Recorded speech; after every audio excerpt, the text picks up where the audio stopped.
చేయొచ్చు. ఆయన సన్నిధికి రండి. యెహోవాయే దేవుడని తెలుసుకొనుడి. ఆయనే మనలను గుర్తించెను. మనము ఆయన వారము, మనము ఆయన ప్రజలము, ఆయన వైపు గొర్రెలము. కృతజ్ఞత అర్పణలు చెందించుచు ఆయన గుమ్మములలో ప్రవేశించుడి. కీర్తనలు పాడుచు ఆయన ఆవరణములో ప్రవేశించుడి. ఆయన స్తుతించుడి, ఆయన నామమును కనపరచుడి. యెహోవా దయాళుడు, ఆయన కృప నిత్యముండును, ఆయన సత్యము తరతరముండును. కృతజ్ఞతార్పణలు చెల్లించుచు ఆయన గుమ్మములలో ప్రవేశించుడి. కీర్తనలు పాడుచు ఆయన ఆవరణములో ప్రవేశించుడి. ఆయన స్తుతించుడి, ఆయన నామమును కనపరచుడి. 118వ కీర్తన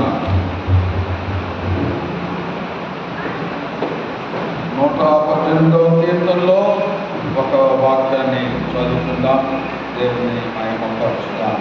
118వ కీర్తన 20వ వచనం, 19వ వచనం. నేను వచ్చునట్లు నీతి గుమ్మములు తీయుడి. నేను వాటిలో ప్రవేశించి యెహోవాకు కృతజ్ఞతాస్తుతులు చెల్లించెదను. ఇది యెహోవా గుమ్మము, నీతి మంతులు దీనిలో ప్రవేశించెదరు. ఇది యెహోవా గుమ్మము, నీతి మంతులు దీనిలో ప్రవేశించెదరు. ప్రార్థన చేసుకుందాం. అందరూ తలలు వంచుకోవాలి.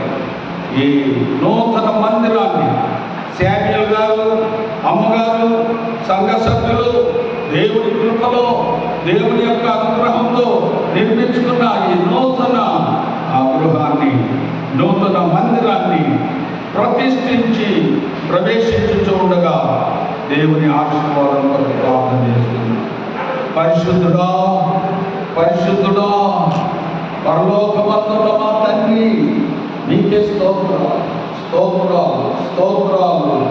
స్తుతికి పాత్రుడా, స్తోత్రాలుడా, పూజనీయుడా, స్తుతి సింహాసనాసీనుడా, నీకే స్తోత్రాలు, స్తోత్రాలు చెల్లిస్తున్నాం. రేపల్లె గ్రామానికి